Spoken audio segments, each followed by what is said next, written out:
to lay the foundations of... This meeting is being recorded. Sorry, I had a recording message. Van helped to lay the foundations of serious Ruskin scholarship during a time, the mid-20th century, when Ruskin's reputation had declined. With important books such as the Winnington Letters, the Ruskin Family Letters, The Christmas Story, Ruskin's Venetian Letters of 1876, 77, and others, Van helped to revive interest in and knowledge of Ruskin's work and life and produce scholarship of lasting value and interest.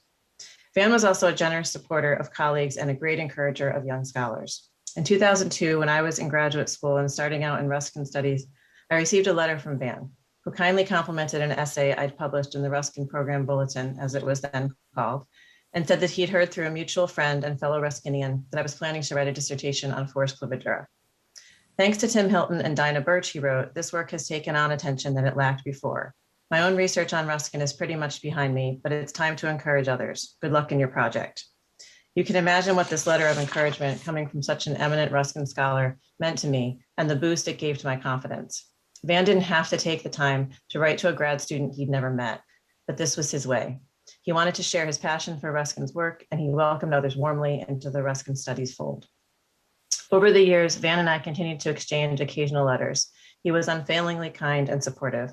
He was and remains an example of the best sort of scholar, and his work is invaluable, absolutely necessary to anyone studying Ruskin today. It was a privilege to know him, and I'm happy to be able to honor him today in company with all of you. And I'd now like to hand over to Jim Spates, co-director of the Ruskin Society of North America and a dear friend of Van Burd. Thank you, Sarah. I don't know whether everybody can hear me, but in any event, this is certainly an exercise in world technology. We have someone online today from Japan. We have someone from Norway. We have a whole bunch from the UK, and then we have a whole bunch from the US of A and Canada. Anyway, it's my great privilege to be here and to do this. Van was a very dear friend of mine. I met him, I can't quite remember the year, but I think it was about the time Sarah was talking about being in graduate school, the early 2000s. I, of course, as somebody who's just gotten really interested in Ruskin, I had heard of his books and so on. And then I learned that he was at Portland University, where he was for many years. He was get this right. He was the distinguished professor of comparative literature at Portland University in the SUNY New York system. In any event, I realized he was only a couple of hours away from me, where I lived in Geneva, New York. So I called him up. I found his number. I called him up and I said, I'm very interested in Ruskin. I'm particularly interested in Ruskin's political economy. And what do you know about Ruskin and Plato? The line went quite quiet. He said after a minute or two, he said, I really don't know anything about Ruskin and Plato, but I'll find out. Why don't you come and see me in Cortland in a couple of weeks and we'll talk about it. So I did just that. I went to his house, 22 Forest Avenue in Cortland. First of many, many visits to that lovely house. And he came in and he said, let's see if I can get my pictures up on, let's see, I have to go to share screen somehow. Up here? Yeah. Nope.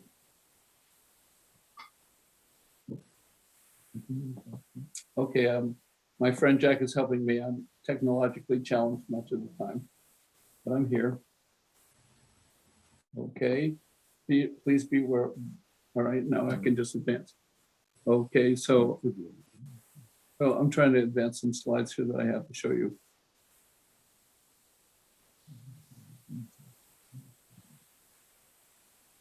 Okay, this is the plaque that we are awarding to Van's memory. It is in the possession of Joyce Hicks, Van's daughter, and we will be awarding the plaque officially a little bit later in the program. But it's a lovely picture of Van in his later years. It's also a picture, one of his favorite pictures of Ruskin, the von Herkomer portrait. It's in the National Gallery in London. This is how he looked coming out of the Navy in the 40s. He served in the US forces. He was part of the invasion force of Okinawa. And this is how he looked. And he had been looking for his PhD topic at the University of Michigan. He went to his advisor, and his advisor, he said, I'd like to do something on one of the great Victorians. And his advisor said, why don't you do Ruskin? And he said, I'd rather do Proust And the advisor said, everybody's doing Proust. It's time for somebody to do Ruskin. So Ruskin went to the Van went to the Morgan Library in New York City, and he asked them if they had anything. This is how he probably looked when he went. This would have been in the 40s, and he went to the Morgan Library. He said, "Have you got any Ruskin things that haven't been published?" And the curator, his name was F.B. Adams, said, "Well, we have two things. We have a whole group of letters that have been recently purchased by the Morgan from the Millet family. And we've already promised those to Mary Lutchen. She's going to do some books on Ruskin's marriage." And he said, "What's the other one?" He said, "Well, we have a whole group of letters that nobody has ever read before, presumably other than the principals. And they come from Ruskin's letters to Whittington Hall." So now in this picture, we're back at 22 Forest Avenue. There's Van's chair where he sat and read all the time, Ruskin books to his left hand. And I often found him there when I went to visit him, and it was a wonderful experience. So, no talk about Van would be complete without my mentioning a little bit about Helen Fillion. He met her at a PMLA conference in the early 50s, and she was also working on Ruskin. There's a whole story to be told there, not today, but a whole story to be told there. They became great friends in Ruskin, and they saw each other many times over the years. And she taught at the City University of New York system. And all of her materials at the end, she was going to do a great biography of Ruskin. It never came to pass in the end. She never finished it. So all of her materials went to Van. I think that Van always thought that Helen wanted him to finish her biography. Van, who said he was 70 years old at the time, he said he couldn't possibly think of himself finishing it. But he gave all of Helen's materials to the Morgan Library in New York. This is a picture of the front entrance to the Morgan as it used to be. And so he said to me, "I don't know anything about Ruskin and Plato, but if anybody will, Helen Fillion will. So let's go to New York together and get our boxes up, and you can start looking through them." So we did that, and I met him, and it was the first of many, many trips to New York City to the Morgan, where we both did research.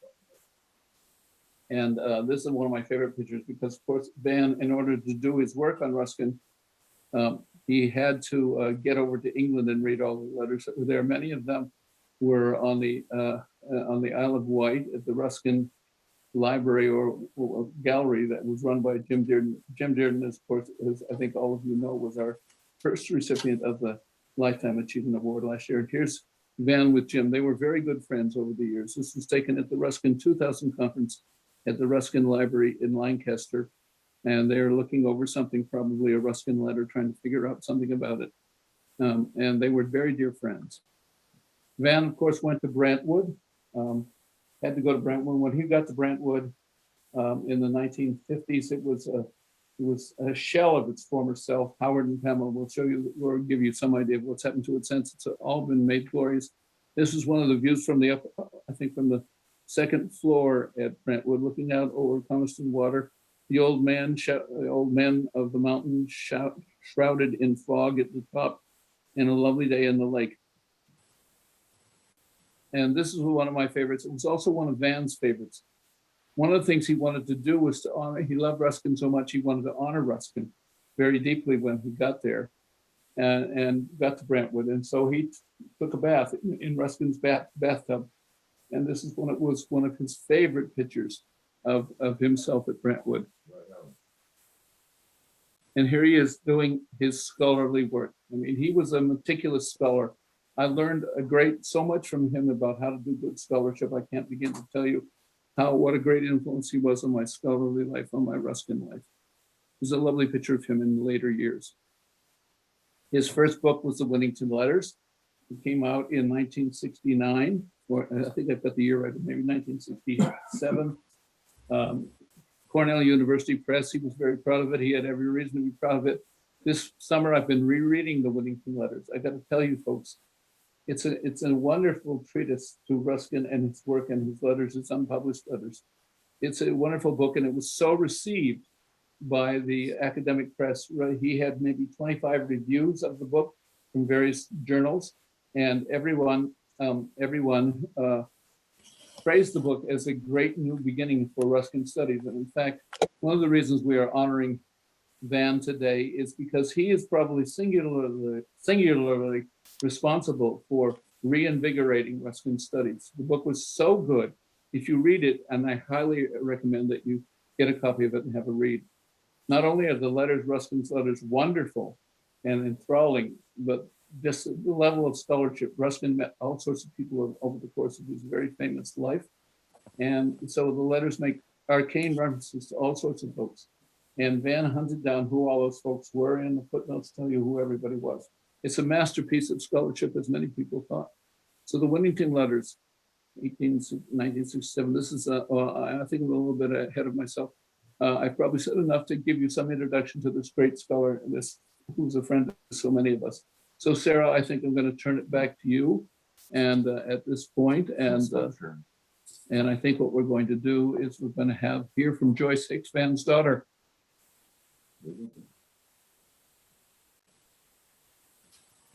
Hello, everyone. I'd like to thank you. And Jim, those pictures were a bit of a surprise on some of them. It was great to see that lovely picture of the Cortlandt house and some of those other pictures that you had. It was great to see those. So I want to take us, since you wanted me to talk about what it was like growing up in this scholarly atmosphere, I want to begin by taking you back to the living room, whose picture you had up there, in Cortlandt in about, I'd say, 1967. Now, that evening, my dad and I are watching Sea Hunt, the underwater adventure show. And it's one of the few that he has time for, other than Walter Cronkite or maybe Victory at Sea or The Honeymooners. By 7:30, he would be at his desk preparing for classes or working on his Ruskin research. And it never occurred to me that fathers could spend evenings with just more TV or bestsellers, or perhaps in a workshop somewhere.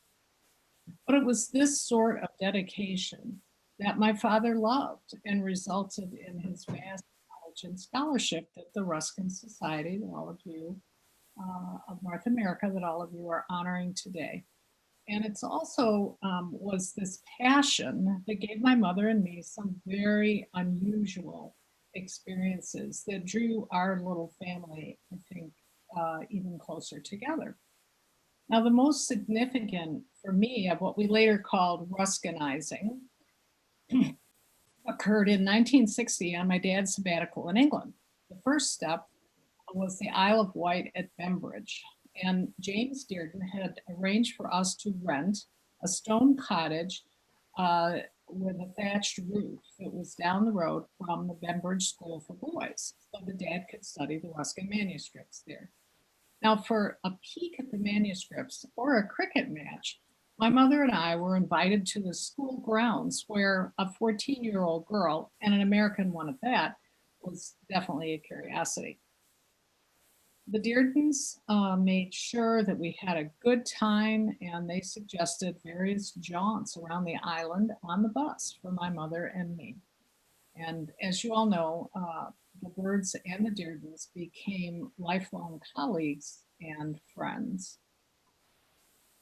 Ruskinizing led me to meet many scholars, and primarily strong women, I'd like to say, like Helen Bilyun. I'll have to say that that very nice portrait that you had, being in black and white, did not show her magenta lipstick, which at 10, 11, 12, 13, I always found quite startling. But that summer, 19 summer 60s that we had in England, one of the people that we met was Janet Nospelius. Now, in her wool skirt and stockings and her jacket and sturdy shoes, she was right out of a BBC country estate drama. And Miss Nospelius showed us many treasures related to R.G. Collingwood, and she gave us a luncheon on her estate. Now, from her collection of jewelry on this occasion, she presented me with a coral cross. As she said, was Ruskin's habit with young ladies. So you can imagine I was very impressed. And it's very beautiful with gold filigree, and it has a twist of brown hair under glass here on the back. Now, I wanted to think that it was maybe a lover's gift, but I suspect it's more likely a mourning object, which I have worn with pleasure over the years. That summer, we stayed at Brentwood for a week, and here I touched many Ruskin artifacts. As Jim mentioned, the house looked much different then than I imagine it looks now. And I'll have to say the great man began to seem like a real person, though it was only my father that actually sat in the bathtub or had a bath in the bathtub. I was very surprised to see that you had that picture. Okay, by fall, after we'd had a driving trip through France and Italy, we were in a rented row house in Northwich, that's near Manchester. And while my mother was coping with no refrigerator and a coal stove that heated bath water, I attended a school for girls. Now, the uniforms, the frightening headmistress, the rigorous sports classes, and the frigid classrooms, not to mention no boys, were all very challenging, as you can imagine. And as for the Ruskinizing, you can think how that the highlight of the day was Daddy's arrival home, either from Manchester or Winnington Hall. What had he discovered? How soon could we go home? So that I could join my friends in 10th grade. By then it was November.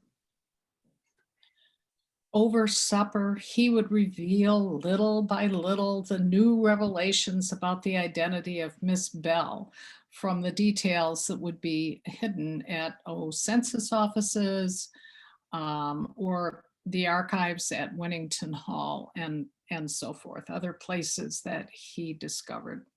And incidentally, this visit established the student exchange that later brought Chris Leadbeater to the US for education, and as a result cemented the long friendship between the Byrds and the Leadbeaters. Now, one could ask, what were the effects of this upbringing that included a fourth family member? My father's pursuit of knowledge and interesting places and unusual people showed me how passion and dedication can bring worthwhile goals to fruition. And as a side note, this upbringing resulted in my recognition of obscure literary references. For example, did other readers understand the reference to Ruskin and Rose Latouche in Alice Sebold's novel, The Almost Moon? I really doubt it, but I did. Thank you for this trip, this chance to trip down memory lane. It's just been a pleasure putting these memories together. Thank you for the opportunity. Thank you so much, Joyce. It's wonderful. Your dad always spoke so highly of his time with the family and traveling in the family. And I think, Sarah, if I have it right, we now turn to Chris Leadbeater, whom Van took under his wing quite a long time ago. Chris is with us tonight, and so he's going to tell us a little bit of his own reflections of being so close to Van over the years.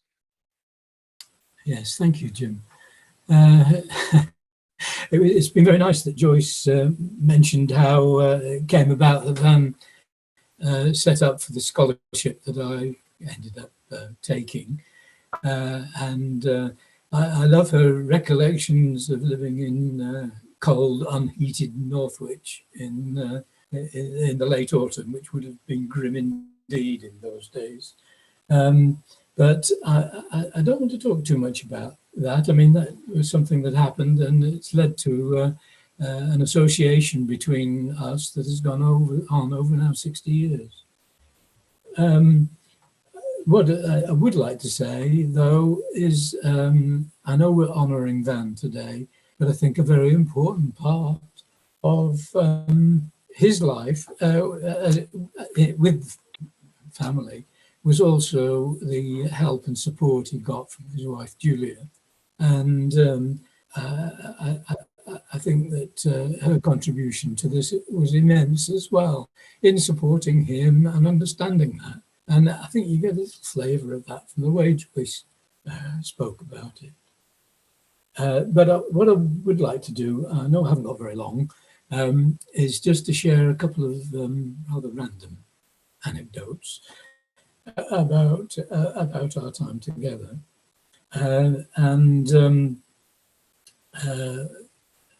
When as I said, we've been associated for quite a long time. But I moved to Oxford a couple of decades ago, which was very convenient for Van, because he saw me as a way of actually getting access to the Bottlewithen Library and what goes on there. And so he gave me a couple of little assignments, and I thoroughly enjoyed doing them. But you know, there was a side to Jet Van. He enjoyed life, and he enjoyed seeing how life went on around. So one of my roles was to confirm some of the things that he had discovered, and one of those was the Black Book of Prostitutes, which is held in the Bodleian Library. And what would happen in Ruskin's time, and before and after, actually, you know, this is Town and Gown. The Gown, the colleges, the Oxford colleges, would pay the local town to look after the prostitutes that they arrested who'd been found in contact with the young gentlemen of the colleges. And what's amazing about it, first of all, is that Van knew about it, and I suppose secondly that someone had taken the trouble to actually keep and record all these interactions. So what you had was a list of these women and their misdemeanors, which were found in the company of a young gentleman. And they would be then sent away to jail for a period until they were released. So my job was to count how many prostitutes there were. And what had triggered this, because there is a serious side to this, was Van had found a cartoon of Ruskin in Oxford. Jim Spates denies all knowledge of this cartoon, so I'm expecting maybe some of you might find it.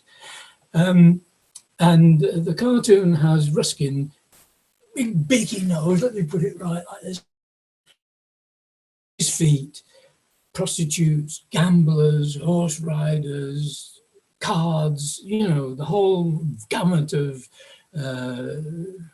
proper undergraduate behaviour.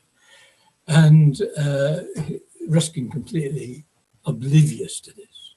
And Van said to me, "Well, now, Chris," this is a very popular way of addressing me. "Well, now, Chris, how many prostitutes were there in Oxford at this time?" So my job was to count the number of prostitutes in the Black Book of Prostitutes, which is what I did. And I've forgotten the number now, but I think it was something like that. And I said to Van, "It was 101. "Yes," he said, "that's what I got." And I think that sums up perfectly, you know, his attention to detail and you know, and his interest in everything that was going on with that. Jim, I'm worried about the time. Can I keep going or not? Yeah, keep going, Chris. All right, just one more quick little thing to say. Again, when Ruskin was at Oxford, he established his mother, or his mother established herself, in a rented house just outside the gates of Christchurch College. And and Van, of course, has to get into all this. He has to go and see, and he has to sort of live what it was like to be Ruskin, what it was like to be a young gentleman there at the college. And it was right by the Cumberland Gate of the Christchurch. It's the sort of one of the back gates. And if you've seen it, it's a great tall, high gateway with a sort of V shape at the top. And Van says, you know, this was so that the young gentlemen could come out of the college riding their horses and not have to take their top hats off to get out of the gate. And his mother was established very close to there. And Van said to me, what do you think of that, Chris? Can you imagine your mother coming up and staying, you know, within meters of where you're living as an undergraduate? I said, no, I couldn't imagine that. But, you know, Van could. He could imagine that. And I think that really sums up his scholarship and his dedication to this. And in a good way. So, Thank you, Chris. Okay, I'm going to go back to mine. And my friend Jack will help me get the share screen again, Jack, right?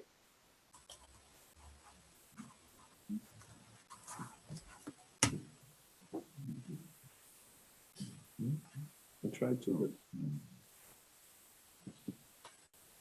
Okay, good. But now I just advanced with the right button. Okay, so where we left you a little, let's go back one.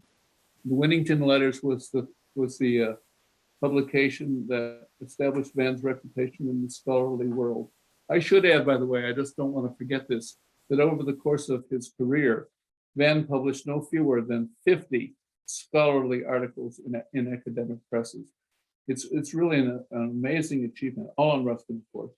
And it's really an amazing achievement. The amount of work that this fellow did in terms of understanding Ruskin is just essentially unparalleled in the history, in my view, in the history of Ruskin studies. So I had the date wrong. The Winnington Letters was 1973, I think. And then Van immediately went on to another project, a major project. I'm sorry, I have such a bad picture of it. The Ruskin family letters, many of which are at the Morgan. I showed you a picture of the Morgan before. When he would go and he would read and transcribe. And all this was done by hand, by the way. He used yellow pads of paper and pencils. It was all pre-computers. A 2-volume set that came out in 1979 and published by, let's see, the first one was Cornell. This one, the Ruskin family, no, I'm sorry, the Ruskin family letters was Cornell.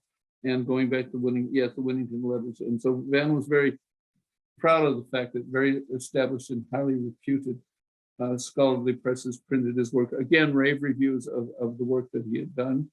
And then in 1980, he had a singular accolade. A friend of his, Bob Rhodes, and some other scholars got together. So admired was the work of Van Burd that they decided they would try to create a book in its honor called Studies in Ruskin, Essays in Honor of Van Akin Burd. It's very rare now, but it's out there, and it's a wonderful, wonderful book. Almost all the established Ruskin scholars of the time contribute to it, but it shows you something of Van's eminence in the field. That's how he looked in his mid-career. I love this picture. It really gives you a sense of the wonderful spirit of the man himself. Early in our friendship, he wanted to give away some books that he wasn't using anymore. So I contacted my librarian, a fellow by the name of Bill Crumlish. And I said, could we put these in the rare book room in the Hobart William Smith Library? And Bill said, yes, we can. So Van came up one day and we went and we deposited the books in the rare book room. They're still there. And after it was over, we had lunch, of course, and Van went home. And my friend, the Bill Crumlish librarian, came to me and said, it doesn't happen very often, but I feel like I have truly been in the presence of a gentleman and a scholar at the same time. I thought that was a lovely bit in any event. So here we are back at 22 Forest, which is where Van lived for so many years with his family. That's of course myself and Chris, whom you've just heard from, and Van and Chris's wife, Rosemary, on the far left there. We had a lovely time visiting with them later. Later on, we went to visit Chris and Rosemary in England. And Van and I traveled together, not only to New York, to the Morgan many times where we stayed in a friend's apartment, but also to Venice once. We were both working on talks on Ruskin's later life, his search for Rose Latouche. And this is us in the high water. You see the wellies? We're in our wellies. I think Michelle Lubrick is with us today on the line. We went to Michelle's place on the Grand Canal, and we had a wonderful time, and we had to wait about in the Agua Alta, the high water of Venice. It was great fun. And here's another picture on our trips to England. We did at least 2, possibly 3, can't quite recall, trips to England. Here we are at Friars Crag, myself and Van, and I'm reading a passage about Friars Crag and how important it was to Ruskin first to see things from there, the lovely memorial to him there. The fellow on the left is another great Ruskin scholar by the name of John Rosenberg, who was at Columbia. He became a great friend of ours as well. And so that was part of our, so we went to England, we went to Italy, we went to New York many times. This is a treasured picture of mine. This is Van at work on Ruskin drawings in the Ruskin Library during Stephen Wildman's time there. And you're going to hear from Stephen in not too long a time. We're working on something together, and it was just so much, it was such an honor. I think Sarah said at the top in her remarks, what an honor it was to be in touch with this fellow and to have a very dear and deep friendship with him was the same. And to go traveling with him was the same. He was such an easy person to travel with, such a great soul. And I mentioned Helen Fillion before. They were great friends. I never knew Helen. I wrote a book about Helen and her failed Ruskin biography later on. But in any event, here she is. She taught at the City University of New York. And she died in 1974 from multiple sclerosis. It wasn't an easy end. Van inherited all her things, as I mentioned earlier, including her library edition of Ruskin's work. He said, I already have a library edition in my study in my home in Portland. It's very small. I can't have a second one. So he gave it away. And he told me many times afterwards, his one great regret about his friendship with Helen is that he gave away her library edition because it was fully annotated. Helen was an enormous annotator. Ruskin is also an annotator, as we'll hear fairly well. So one time we said, all right, let's go back to New York and let's find Helen's grave. So she's buried in Beechwood Cemetery, which is in New Rochelle, north of New York City. And we went and hunted around. We couldn't find her grave. And here's Van, and he and I are there looking for Helen's grave. And we found that Helen had no grave marker, and we were quite surprised by this. And then Ben told me on the way home, he said, well, you know, she didn't finish her book, so she felt her life was a failure. So we decided that we were going to do something about that. So we got together with a group of Ruskinians by various media, and we said, send us a bit of money and we're going to get a grave marker made for Helen Fillion, which we did. And here it is, the day that it was put in place in Beechwood Cemetery. It's still there. I just met somebody a few days ago or a couple of weeks ago who found her grave and is starting to clean it off. So there's been some lichens growing on it and he's cleaning it off. But we made it a nice pink in honor of Ruskin and his rose, and we laid roses at it, etc. Anyway, Van always said that Helen was the greatest Ruskin scholar who ever lived. And he was very unstinting in his praise of her. And here we are later that day. We drove back to Cortland, and we're back in the living room at 22 Forest. And that's myself, and then Van, well deep into his 80s by then.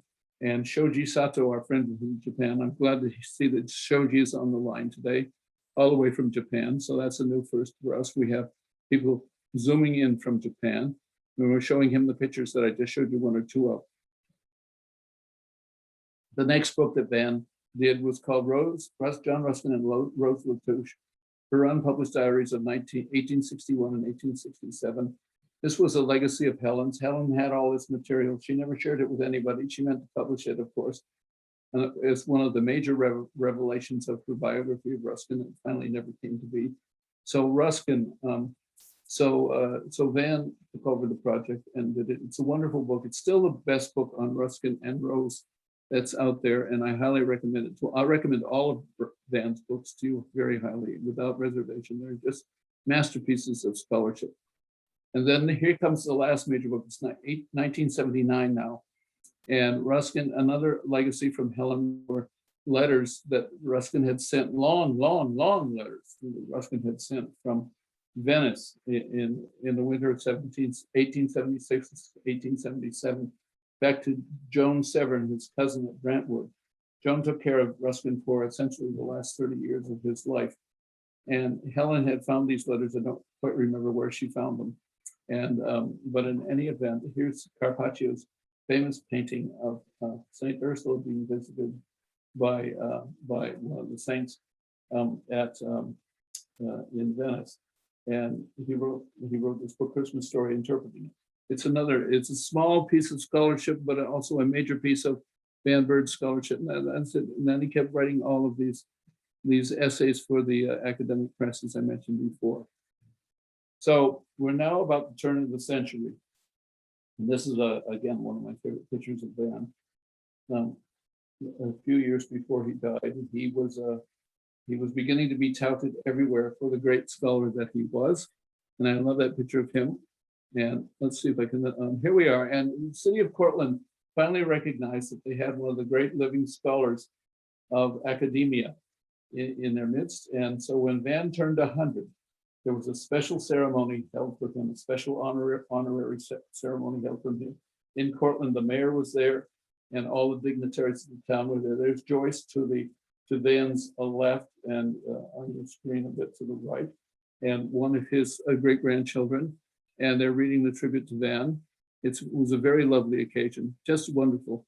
And here's Van with Joyce's daughter Tamara, whom Van loved very, very much, and at the same event. And here he is with all the great-grandchildren. He had a wonderful time, in my experience of that event. It's a singular honor. It was like Studies in Ruskin, the book. Well, this is in honor, applause of Akin Burd as the distinguished scholar of Cortland University. I don't think they've had anybody of the same ilk as Van himself. He had a lovely time, as you can see. Again, a favorite picture of Van at the event with Shoji Sato, our friend from Tokyo, a Ruskinian, a companion of the Guild of St. George at that event. So we're now 2014. Stuart Eagles, I don't know whether Stu's with us today, but Stuart Eagles was the editor of the companion magazine, the Ruskin companion magazine that comes out annually. Hasn't for the last couple of years because of COVID. And he wanted to do a special add-in tribute to Van. And so I did the last interview with Van, an overview of his career, and happy 100th birthday. It's a lovely picture of him. And I got him a whole series of the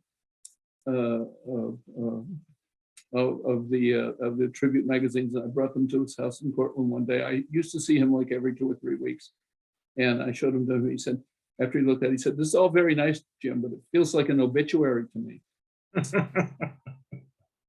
And now I'm almost done. So I want to show you this.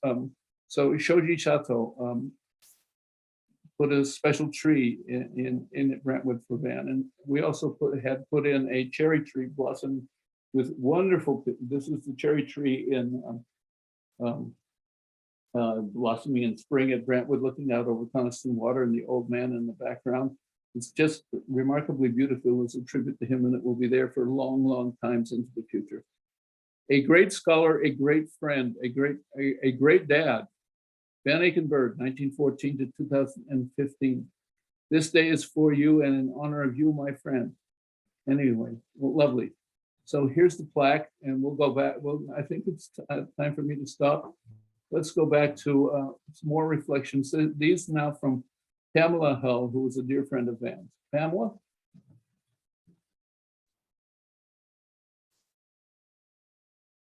Yeah, there you are. Thank you, everyone. Thank you, Jim. And it's just such a pleasure to be here. And it was such a privilege to know Van. And in fact, Van was a part of some of the most memorable experiences of our lives.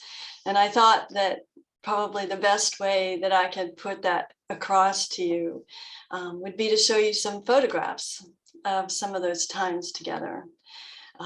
because they meant so much to us, and they were really equivalent to sacred moments with Van. So I'm going to start now and see what I can do to bring you into our story, bring Van's life into our story. And this is the first photograph here.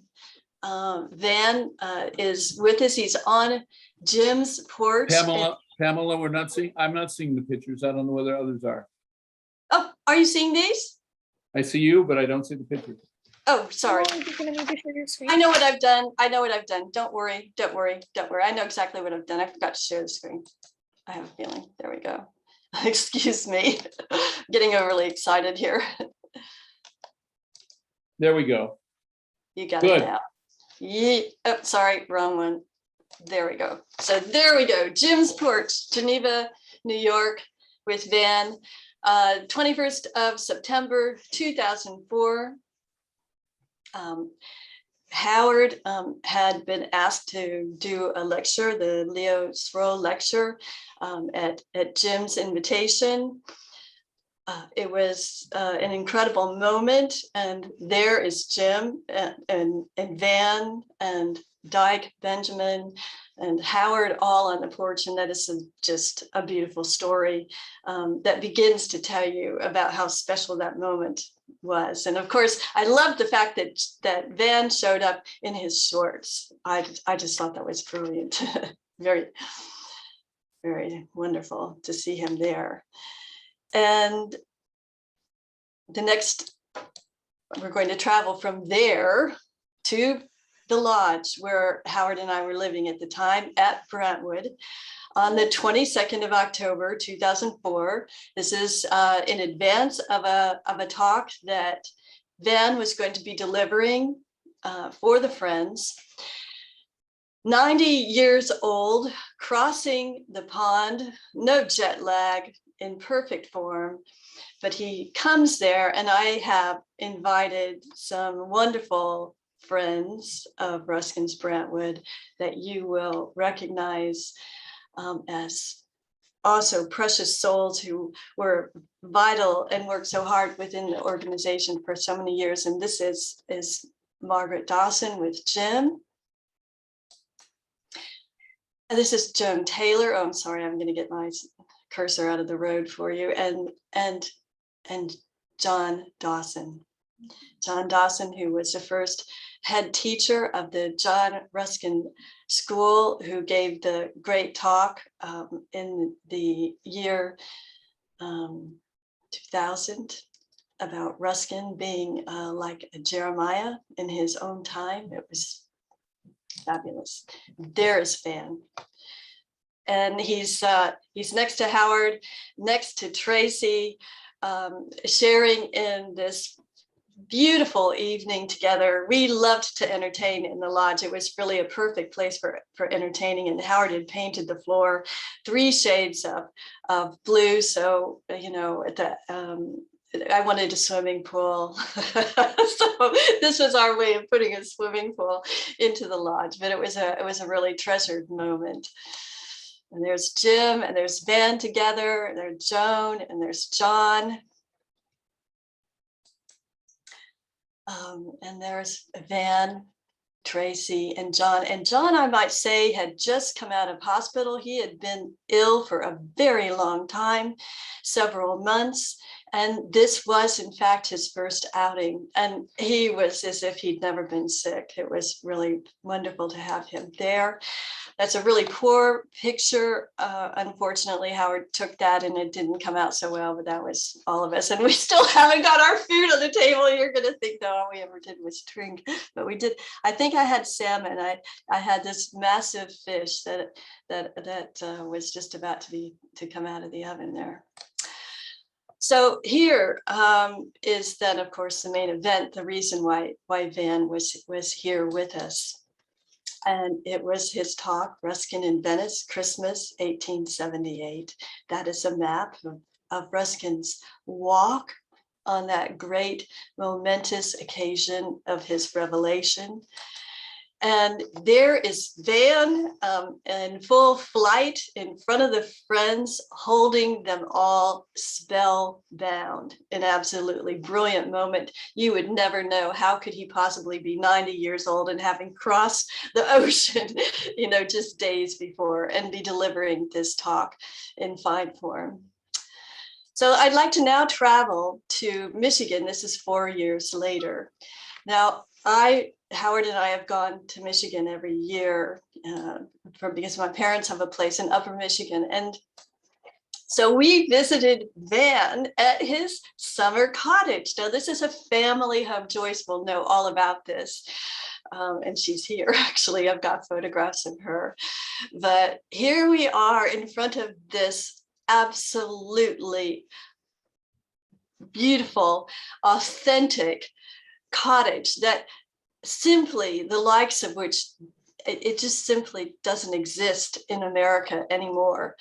And we were amazed that it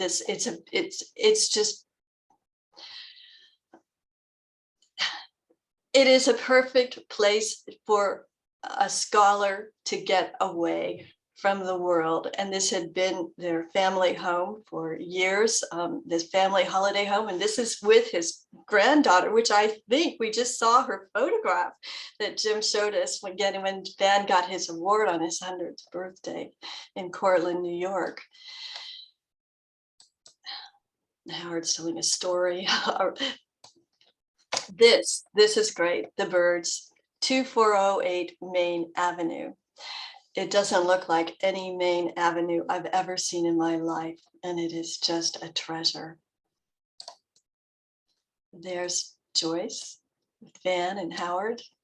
There's the view. I mean, an absolutely incredible location.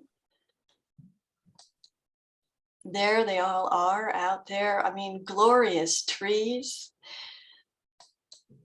And look at that water. And there's the seat down there on the far right. You can see where Van used to like to sit and look out onto the water.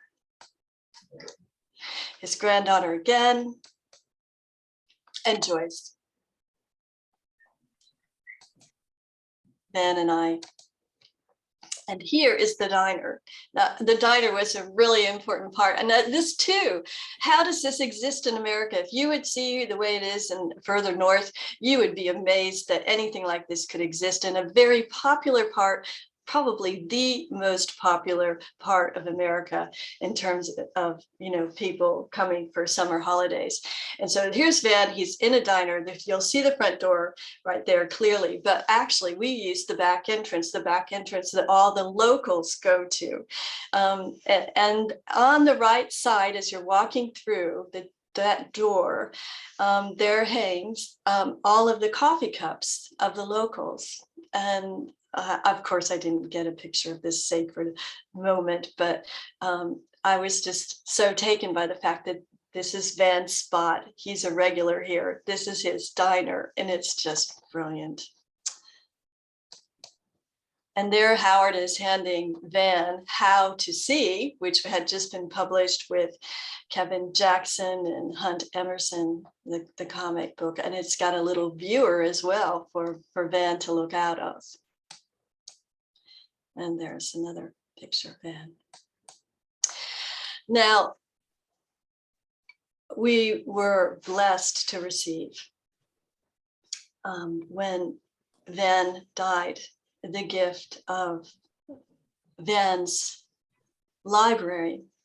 But along with his library, we received the funds that helped us to restore the bookcases that were made originally for John Ruskin,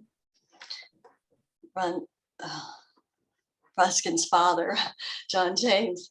And they were in the library of Ruskin's house. You can see this. This plaque is now at Brentwood, and it shows that they were restored to Brentwood with the assistance of Joyce Hicks in memory of her father.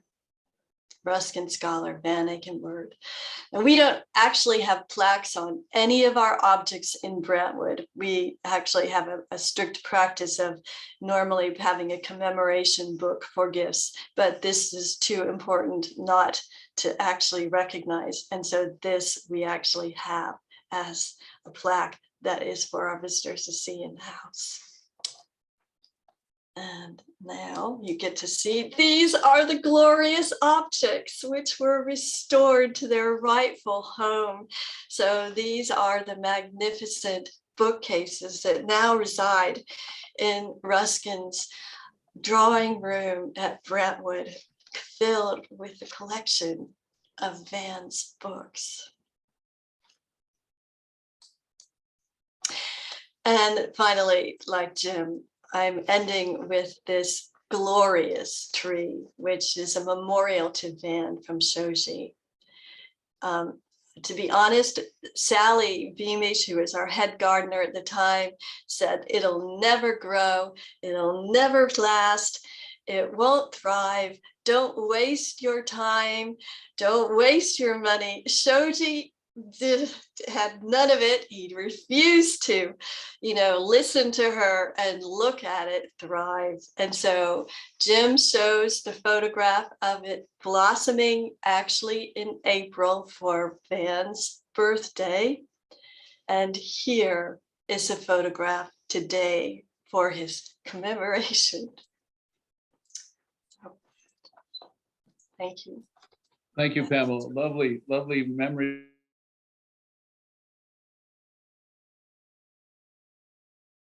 So it only happened today. So, and you will also be happy to know that we actually have an opening today with some artists in the studio, and they have painted Friar's Crag as one of the paintings that is in this show, which is really beautiful.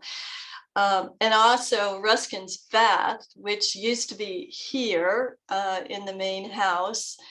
We moved when we turned the lodge into accommodation for courses and for families, and we moved Ruskin's bathtub into that building, which is appropriate because Ruskin built the lodge. And so our visitors can sit in Ruskin's bathtub now, and it's a real treat for them. Yeah. Wonderful. So when we all come to Brentwood, we're going to line up and have Absolutely, absolutely. You must take the opportunity. Thank you. And thank you too. Thank you so very much. Okay, we're going to turn for some more recollections from another dear friend of Van's, Howard Hull. Howard is the curator of Brentwood currently, and he's got some things to share with us about this great fellow.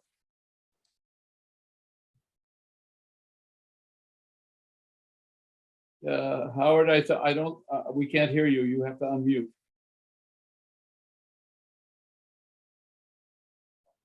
Can you hear me now? Yes. Yeah, good. Okay. Well, thank you, Jim. It's wonderful to see so many of you here from around the world, and it's just a wonderful and special occasion. That bath was bound to feature heavily in this moment of honor for Van. It's also one of those amazing baths that very few people, there can't be that many baths in the world, private baths, one might say, but people are prone to taking so many photographs of themselves in, or taking of somebody else. But many of our visitors who get into that bath end up taking photographs. Anyway, the one of Van is particularly special, not least of all actually because it goes to Van's affinity for water. I don't know if this goes back to his naval days or what, but one of the first things that Van did when he came to Brentwood, first things he asked me, was nothing to do with Ruskin or Brentwood itself really, but it was about whether or not I went swimming in the lake. Well, I was proudly able to say to him that I swam in the lake every day, which at that time I did. But our lake is extremely cold, and over the years my fortitude has sort of dwindled down to about 2 months of the year when I can sort of brave getting into it. But But Van put me to shame thereafter every time I met him, because he always asked me whether I'd just been swimming in the lake. And when I would sort of have to sort of mumble and sort of say, well, not for a little while, he would shame me by pointing out that he swam every day. I was amazed that I think he first realized he got heart problems in his 90s when he found that his lengths were getting a little bit longer in the pool. But far from the surgery putting him off, it was a sort of lure to get him back swimming again. And I thought that was really beautiful.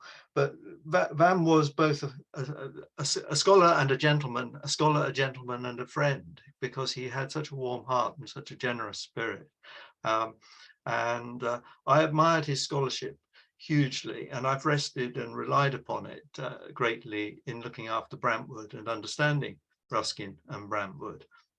Van was one of those scholars, and indeed perhaps it's a hallmark of a great scholar, that they're able to distill the voluminous. When you think about it, Ruskin is probably the ultimate paragon of the voluminous. I mean, he wrote so much of what he did survives.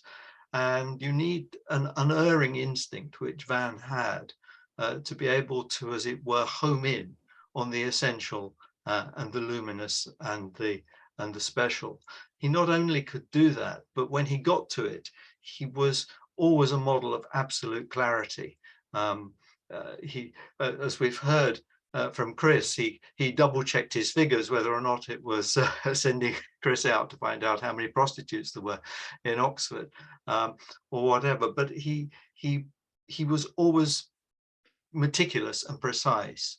But it's a very interesting contrast with, I think, with Van, that whilst he was somebody who was so attached to detail and to evidence and to clarity, that he chose as his subjects in Ruskin the things that in many ways are the most nebulous and difficult for scholars to get their hands on. I mean, the Christmas story is a wonderful example of that, because it's about Ruskin's profound sort of emotions and feelings and spirituality in his relationship to Rose Latouche. Indeed, the whole interest that Van had in Rose Latouche is tackling one of the subjects that most scholars have either stayed away from or have done a rather poor job with. Van was exemplary in the way that he looked at it, the way that he did the Brentwood Diaries, which I've relied upon hugely, because the Brentwood Diaries, a unique sort of separate publication of particular diaries, have in them, at the heart of them, the period in which Ruskin had his most severe initial breakdown. And Ruskin was writing his diary literally into the breakdown. And so it's just an extraordinary document. Van's scholarship around that, his notes to it, his explanations of it, are wonderful.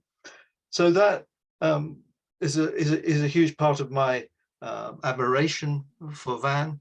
He was also an incredible encourager. Again, Chris put it beautifully, the way in which he had encouraged him as a young scholar. Van encouraged me in everything I was doing at Brentwood. But he worried about Ruskin scholarship everywhere. He wanted Ruskin, he believed in Ruskin, and he wanted Ruskin to survive, you know, for many generations to come.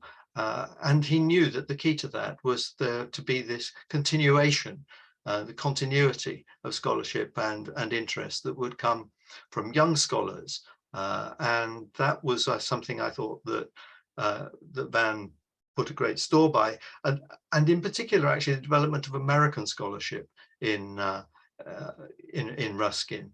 I remember when we went to visit him at his hut. Sorry, Joyce, I shouldn't call it a hut. Your beautiful home near Traverse City.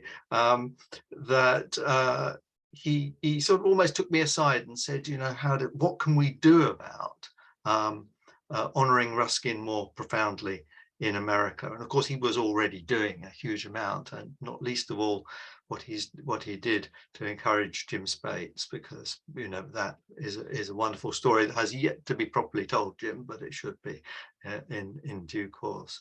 And I think that the abiding memory I have, well, I've got too many abiding memories of Van, but I do go back to the home in the woods, because one of the things there that Van pointed out to me that he was obviously very sort of proud of in a way, but in that quiet way that he would be, was he pointed out that he was working on a piece of Ruskin scholarship at the time, that it was a single letter of Ruskin's, which he had got the Morgan to send to him.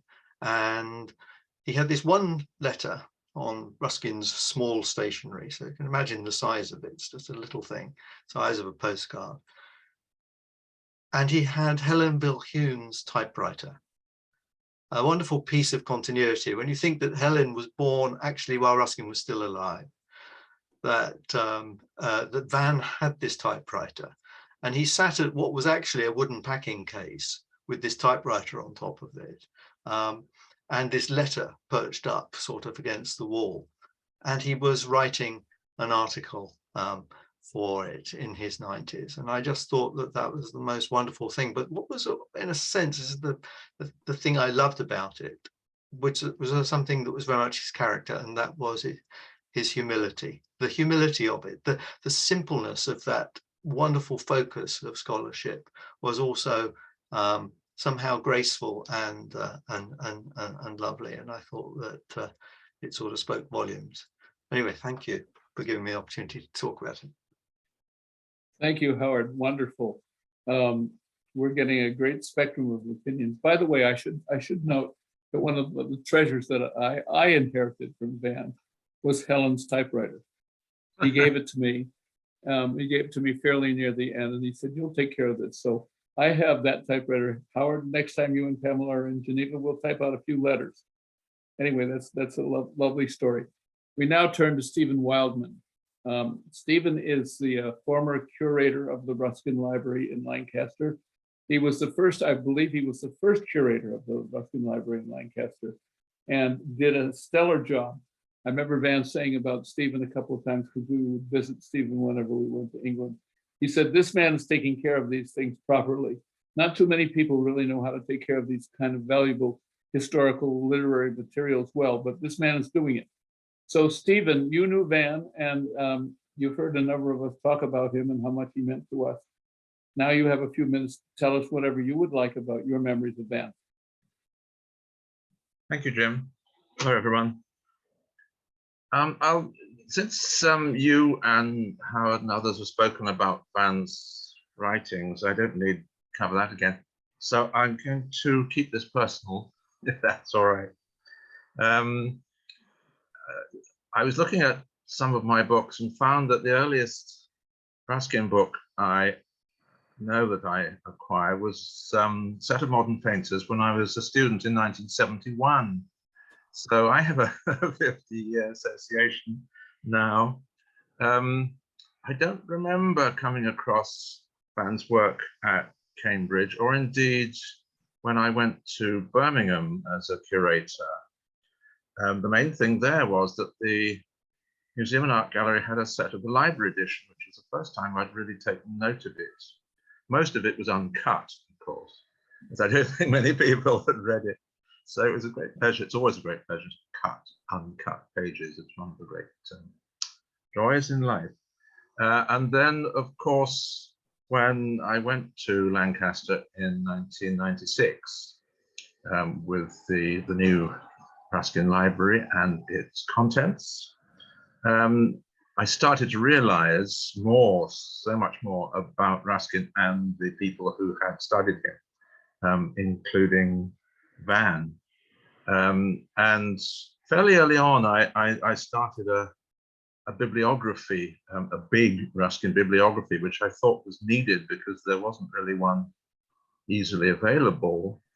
And it remained online until my retirement. Unfortunately, it's been taken off the website now, but I do hope that it will reappear soon, as I've been offered space for it on the Ruskin Society. That's the English Ruskin Society website. So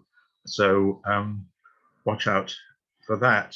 But then, of course, it was still a question of Van being a name, the name of a scholar amongst many others, John Rosenberg, whom we've heard about, and many others. Jim Dearden, of course, I met fairly early on, and Robert Lewis and people like that. But Van being on the other side of the pond was one of the distant but very great scholars. And until 2000, of course, when we had a conference at Lancaster, a centenary conference, when he came over, and it was actually possible to meet him, which was a wonderful experience.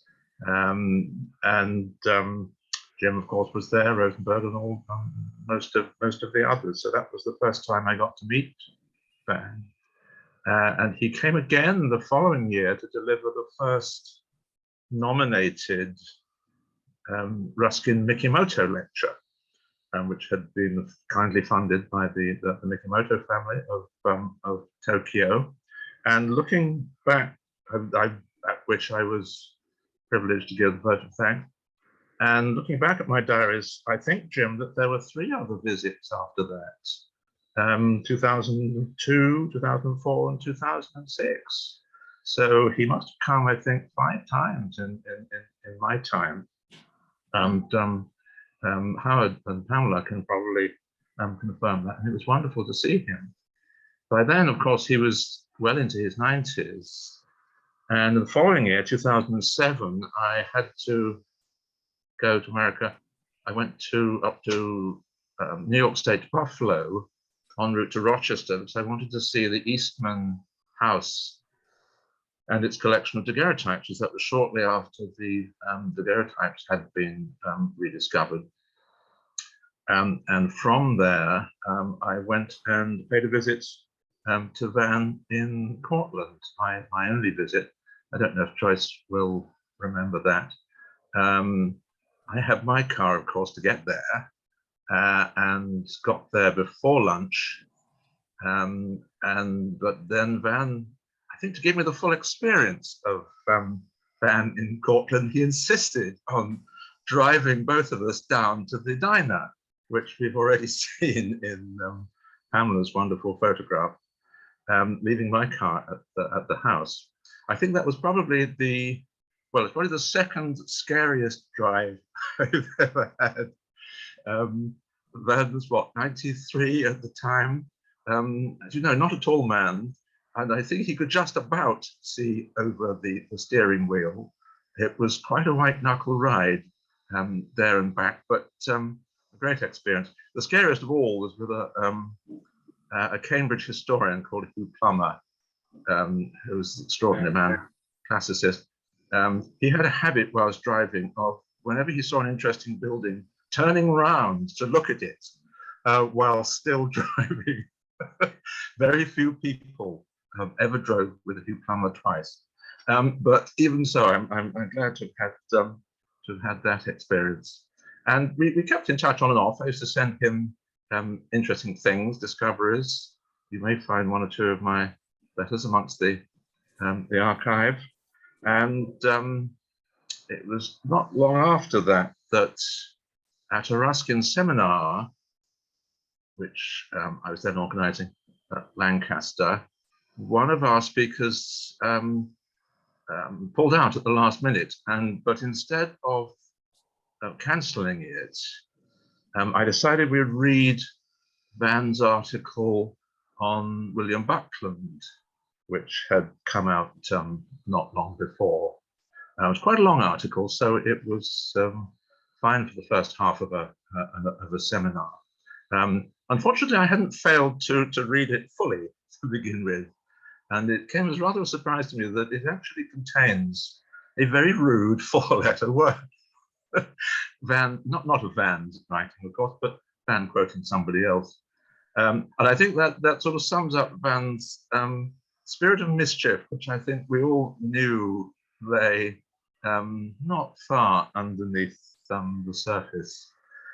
So that was great fun. The entire members of the seminar collapsed at that point. So he brought us joy as well. After that, I suppose the last thing I remember was actually making a phone call to him. Joyce may remember this perhaps, on his 100th birthday, 2014, trying to make sure that I got the time difference right.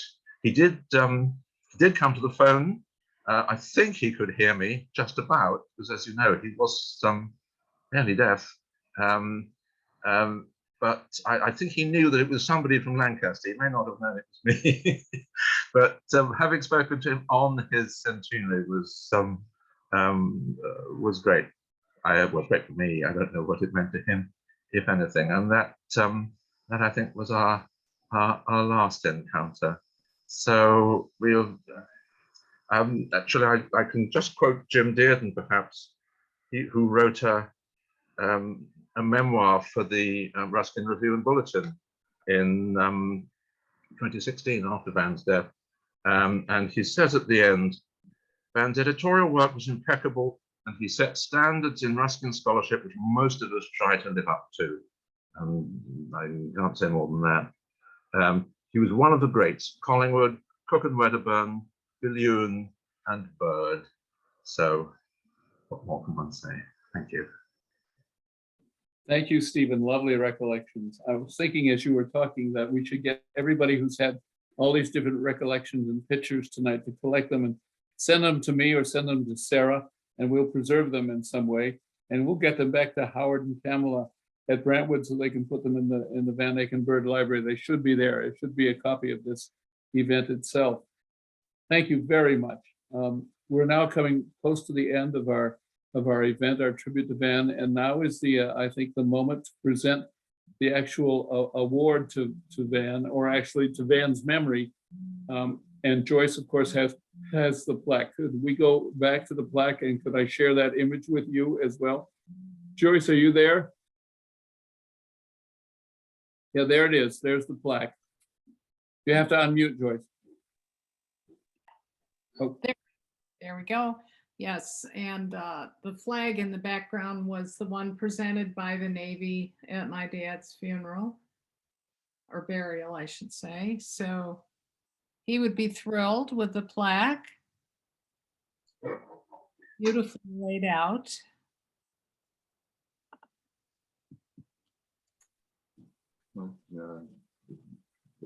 Okay, thank you, Joyce. Could I say one sentence? I just was touched by everyone's memories that they expressed, and I suppose the one sentence that I should put in that was what a great father he was to me and our little family, and as well a wonderful husband. My mother just could hardly take a thought that didn't include all of us. Well, thank you. It's a treasure. It's such a great honor to us to honor your dad. He was such a, again, in Stephen's remarks, these great books, anybody who's ever going to do Ruskin seriously in the future must read and take care of. Come through the books of Van Akin Burd. They're masterpieces of scholarship, all of them. And as Stephen also mentioned, writing scholarly essays and having them accepted and published in academic journals deep into his 90s. There's a story of Van, I can't remember who told the story, one of the editors of one of the journals that we met once in New York and had dinner with. He said, "I'm feeling very good today about our journal." And I said, "What does that mean?" He said, "Well, I just got a sign up for a new subscription from a former subscriber. He signed up for 10 years. Who was that? It was Van Akin Burd." And that was wonderful. I mean, he was such a scholar all the way to the end. We need to thank so many people for participating in this and getting ready to help us remember this great fellow. I want to thank Gabriel Meyer, whom you will see in just a moment, who is the executive director of the Ruskin Art Club in Los Angeles. And Gabe has been such a great worker and supporter in terms of Ruskin studies. We at the Ruskin Society of North America, of which Gabriel is a board member, feel like the Ruskin Art Club in LA is sort of like our sister or brother organization on this side of the pond, as Stephen would have put it. In any event, we want to thank them. So the board of directors of the Ruskin Art Club, of the board of the Ruskin Society of North America are myself and Sarah Atwood. We are the co-directors.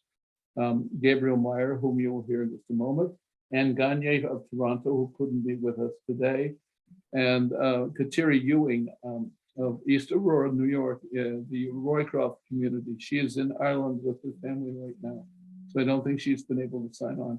In any event, we're so pleased to be this. I should mention as we get to the end as well, that COVID threw a wrench in all sorts of things, as we all know. One of the things that threw a wrench in was getting ourselves established as what's called a 501c3 organization, a charitable organization. We now have official recognition from the country, from the United States, from Washington. We have papers to demonstrate this, that we are an officially recognized 501c3 organization. So although it's not required, it's certainly to be would be honored. If you want, after this is over, if you want to sit down and write us a check, we'll be very happy to have it. Thank you so much. We're so proud of being able to be that now, a charitable organization. Okay, I want to take a moment to introduce Gabriel Meyer, who's a very dear friend and has been for many years, who's a staunch supporter of Ruskin Studies. As I said, the executive director of the Ruskin Art Club in Los Angeles. And he recently took a trip to England and had a lot to do with the Van Eyck and Burd Library. He will tell us about that now. Gabriel?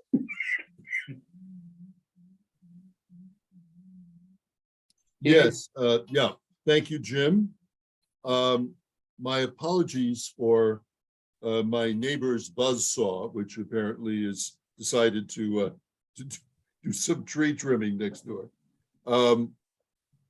As many of you know, I traveled to Brentwood this past July, and I thought we would start with photos that Pamela has already shared with us of the Van Eyck and Burd collection in the drawing room of Brentwood. So I'll just move through this quickly.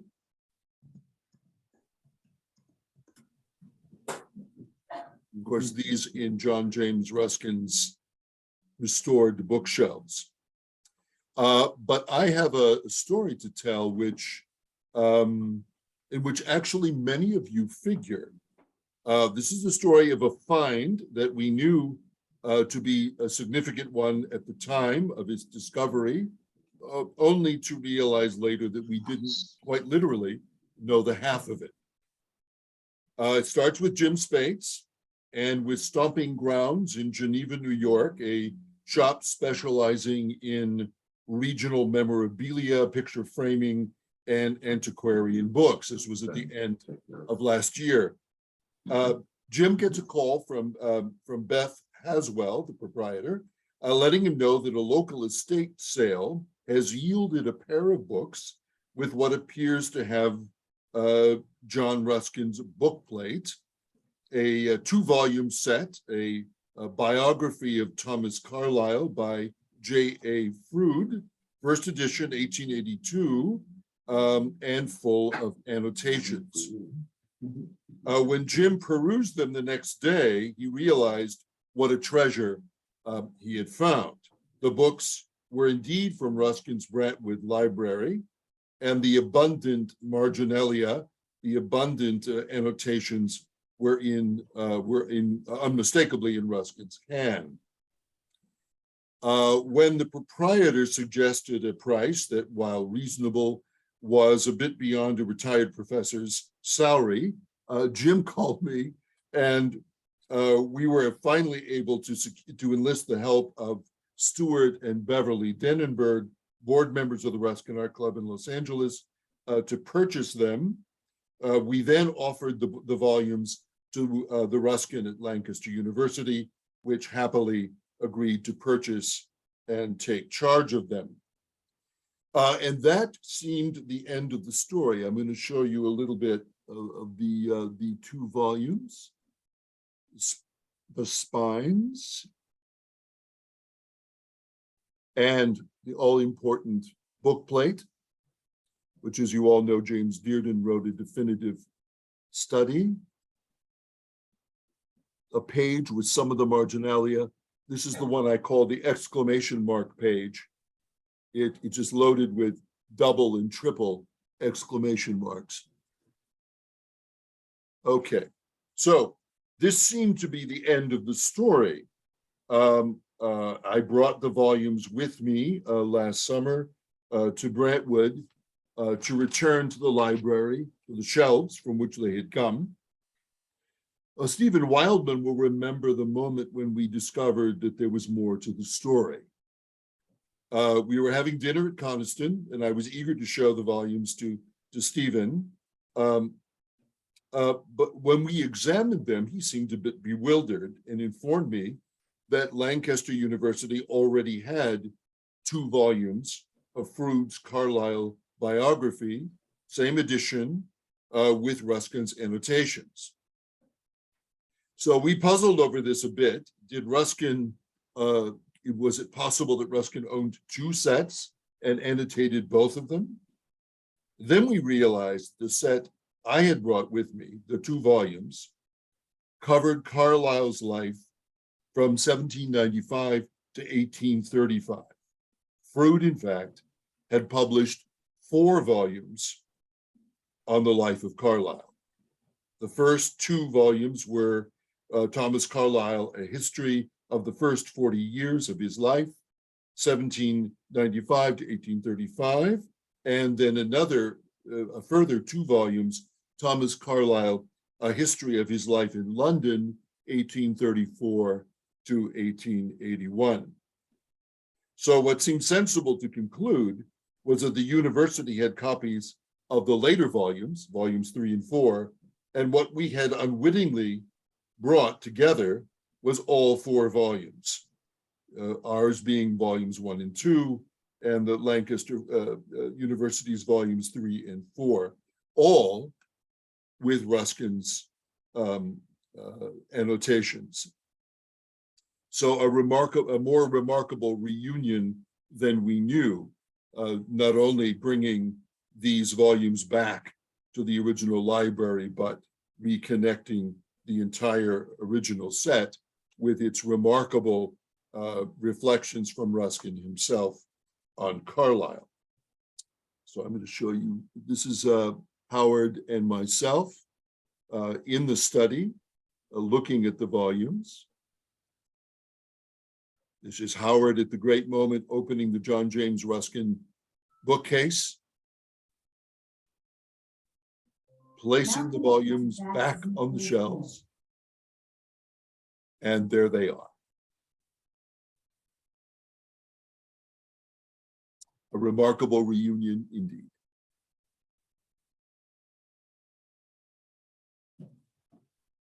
Thanks, Gabe. A remarkable reunion indeed, for all of us to be together this afternoon. I'm going to turn it back to Sarah Atwood for a moment as we bring our festivities to a concluding end. Sarah, and then I have one more very brief fan story to share with you at the end. Okay. I just want to thank you all for coming today and for being here. I greatly enjoyed all your stories. Many of you knew him far better than I did for much longer. And it was really great to have that glimpse into his life and work and your experiences. Joyce, your stories of growing up with Van were really especially moving and fun. And thank you so much for sharing those with us. So just thank you for being here, for being part of this event, for celebrating Van with us. We hope we'll see you at future events. As Jim said, we'll be in touch, in the coming weeks about developments at the Ruskin Society. Now that we are official, we have our paperwork. The gears moved really slowly during COVID. Government always moves slowly, and COVID slowed it down even more, but we got there. So we'll share some more news with you through mailings, email messages in the future. And we hope to see you at future events. And it was also good just to see so many friends and colleagues again.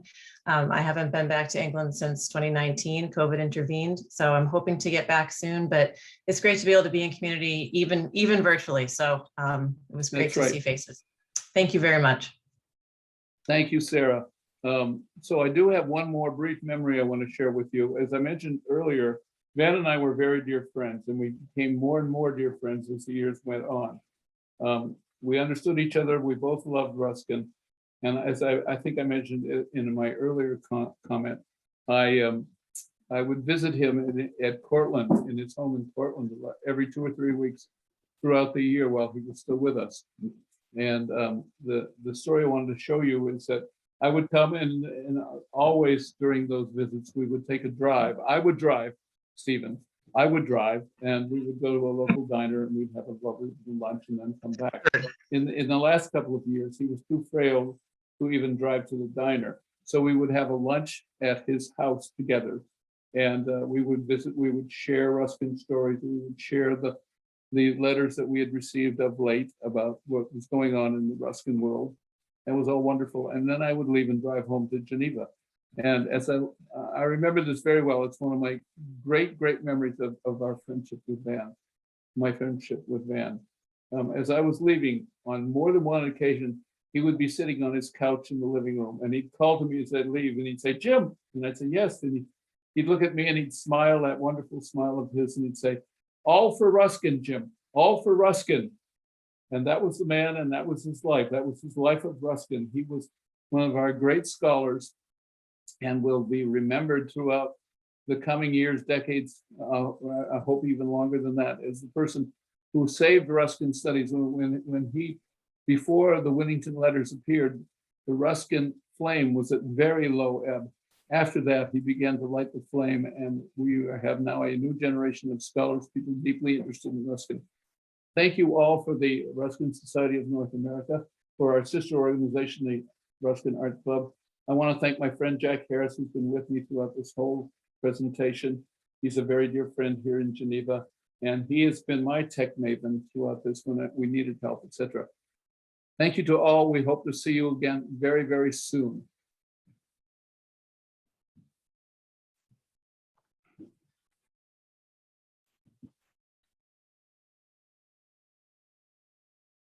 Thank you. I do want to add one more word of thanks to Katrina Lau from the Ruskin Art Club for helping us with tech today. Absolutely. Okay, and on that note, thank you very much again. Thanks to you all. Bye-bye. Bye-bye. Thank you. Bye, Jim. Thank you all. It's a fabulous day. Bye, Pamela. Thanks. God Thanks. bless. Lovely, lovely. God bless. Great to see you. Bye, Yeah, Howard. hope we'll all meet again in real life God soon. bless. Hey, That will be good. that would be awesome. Yeah, yeah. I think we need to have a big reunion over here with everybody. Yeah, that'd be good. Yeah. Good. We need it after all this time, you know. We do. Good. It's good to be able to be together. And you're now part of us all, Joyce. Oh, well, thank you. Thank you. Thank you. Yes, thank you.